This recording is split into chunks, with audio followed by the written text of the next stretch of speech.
एक बहू होती है और वो अपनी सास के कहने पर वो अपनी ससुर के कमरे में जाती है और उसका पाँव दबा रही होती है। यानी कि वो जो बहू थी वो अपने ससुर की सेवा करने के लिए उसके पाँव को दबा रही थी। तभी कुछ देर के बाद उसका ससुर अपने सारे कपड़े खोलकर वो अपनी बहू के साथ जबरदस्ती करने लगता है।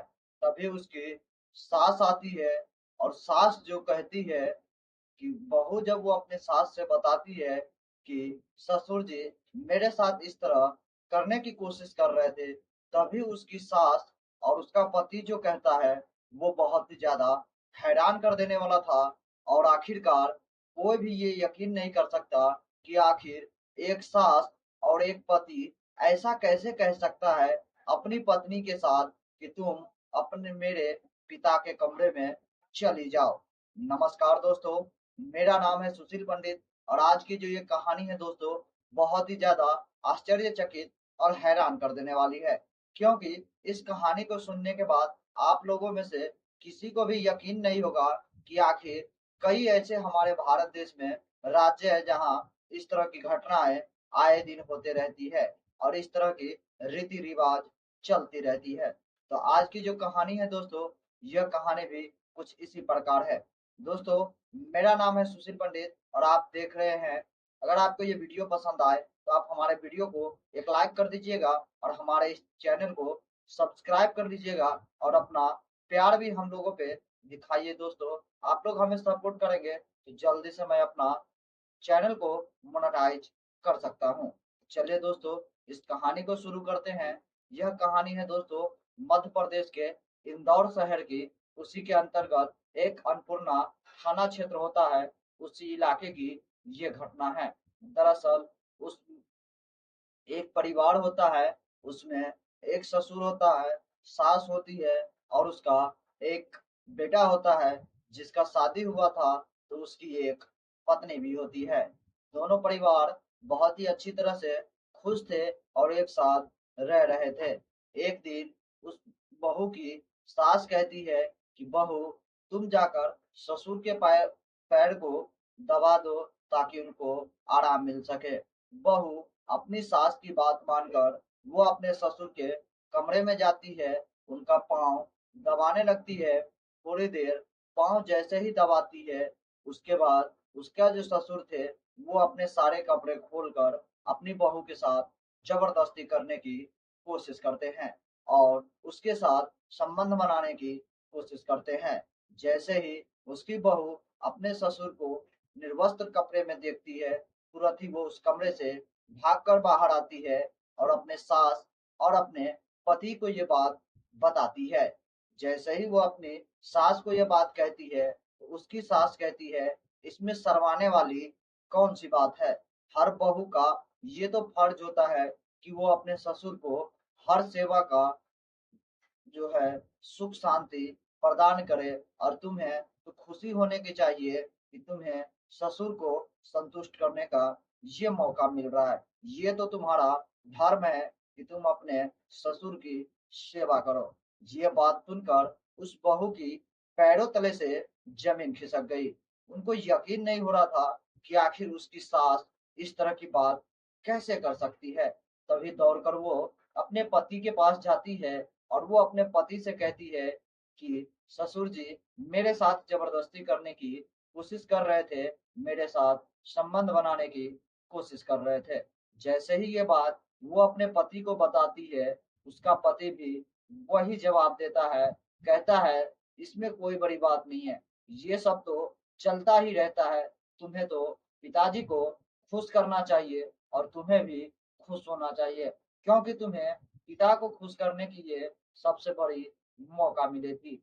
जैसे ही वो अपनी पति की ये बात सुनती है, उसके पैरों तले से ही जमीन खिसक जाती है।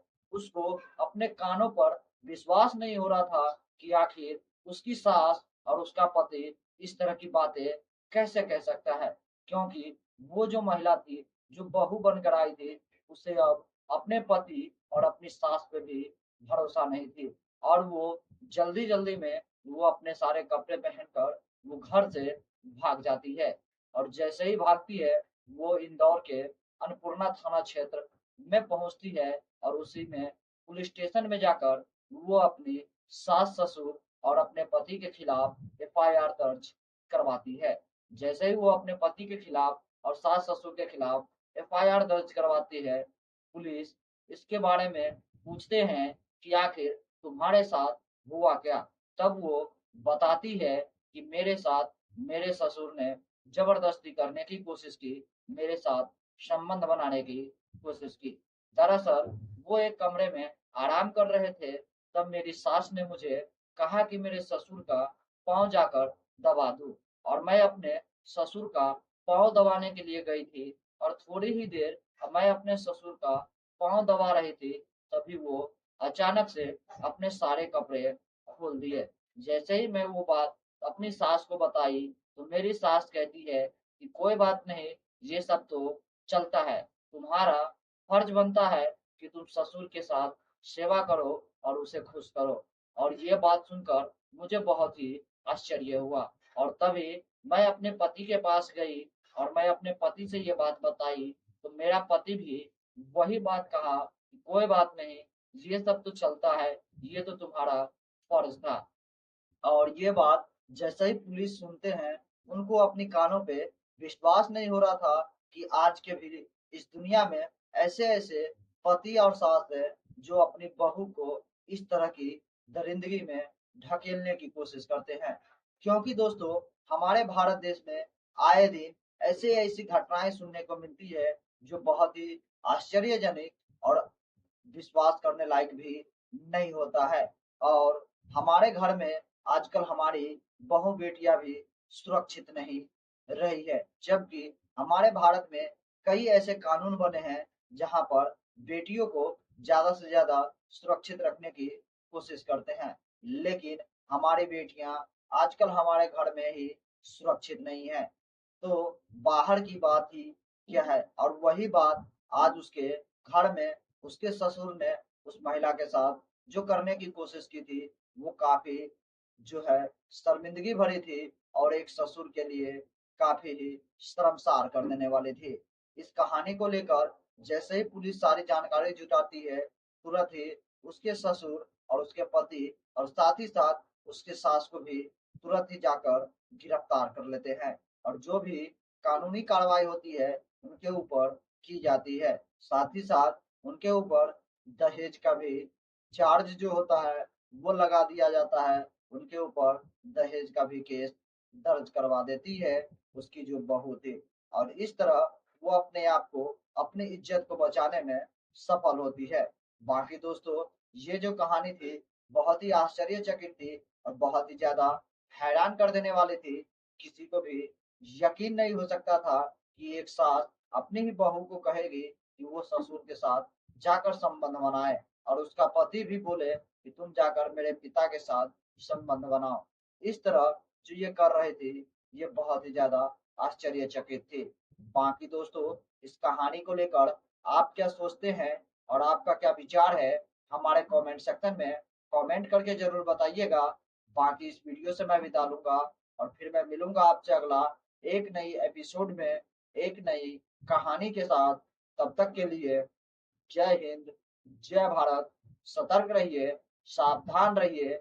वीडियो पसंद आया हो तो वीडियो को एक लाइक और चैनल को सब्सक्राइब जरूर कर लीजिए।